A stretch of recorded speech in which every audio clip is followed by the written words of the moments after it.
without question, I mean, we always try to push the bar. We always try to raise the bar, keep it country, but raise the bar. And that's what we were thinking. Obviously we had me and Dallas and I and Ashley had written "That's My Kind of Night." We knew that was, again, pushing the bar, if you will, and that's kind of what we wanted to do. But we didn't want to do the same thing. We wanted to do something kind of something different feel, different lyrical content, and we had gotten on a couple ideas that day that we liked. We were like, all right, this could be, and again, just always trying to raise it up. So we ended up getting on Kick the Dust Up and just started playing this riff that.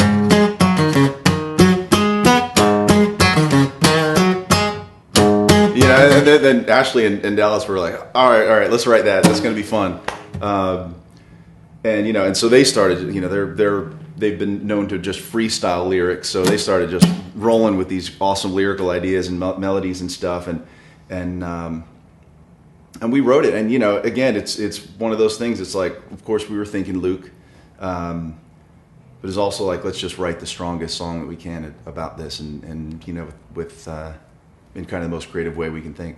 But Ashley and Dallas, I mean, they both live in the country. That's they live it. Luke does. He's got lives just outside of Nashville and beautiful property, and that's what they do. They live in the country. They the things that are happening in that song are things that's life. That's just life. And I'll go out and I'll hang with them and do those sorts of things. But it's it really was just about their real life and what the things that they do. And it's like, you just go out, have a good time out in the country, and it doesn't get better. On Kick the Dust Up, we. Luke is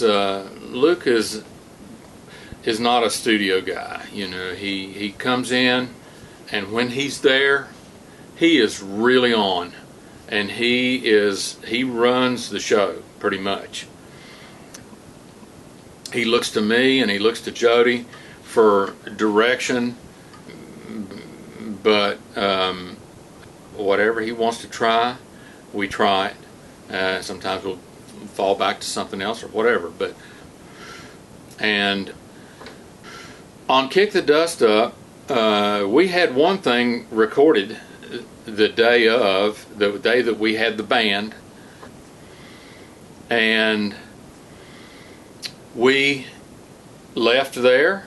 I thought everybody was happy, and maybe Luke was happy at the end of that day. I don't know. I think he was.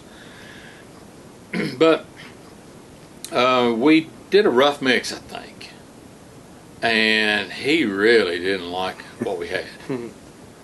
And so Jody and I came back into this room and sort of took another swing at it. We didn't go back to the band to have them replay things. We actually ended up playing quite a bit of stuff on that. I remember, if I'm not mistaken, he played on that Middle Eastern thing. Jody played an electric guitar. I know I played a banjo, and I think you're playing the solo too. And I think I ended up playing the solo. Yeah.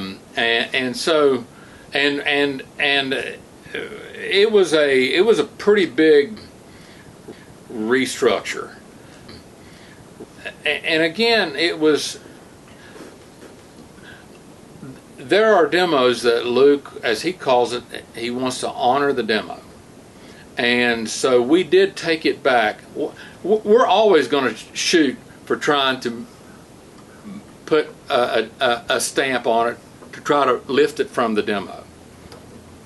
But it's not our record. And if we've taken it too far or taken it to a place he doesn't want to go, we got to step back. That's when it really starts to get dangerous. You're in an area of you can really screw something up, and you can really start going down a tunnel of problems that you can't get yourself out of. Yeah. But so then that's when it really throws this thing on you.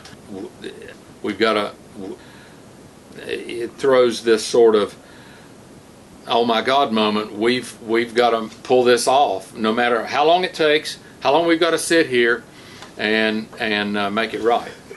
Yeah, and we went through multiple mixed revisions on that song. One of the things that works in most of our sessions is we started with a lot of tracks before we went into the studio with it. There must have been like 50 tracks or so before we even went into the studio with musicians. And part of the problem with that is once you have that many tracks, you've got the whole band playing. The next thing you know, you've got, 80, 90 tracks of what stays and what goes. And that was part of the issue, just figuring out how to make it the best it could be while still sounding big, because the unfortunate thing that sounds the opposite is the more tracks you layer onto something, somehow the smaller it sounds, as opposed to the opposite. Yeah, it is. But in the end, came up with something that Luke was happy with, and we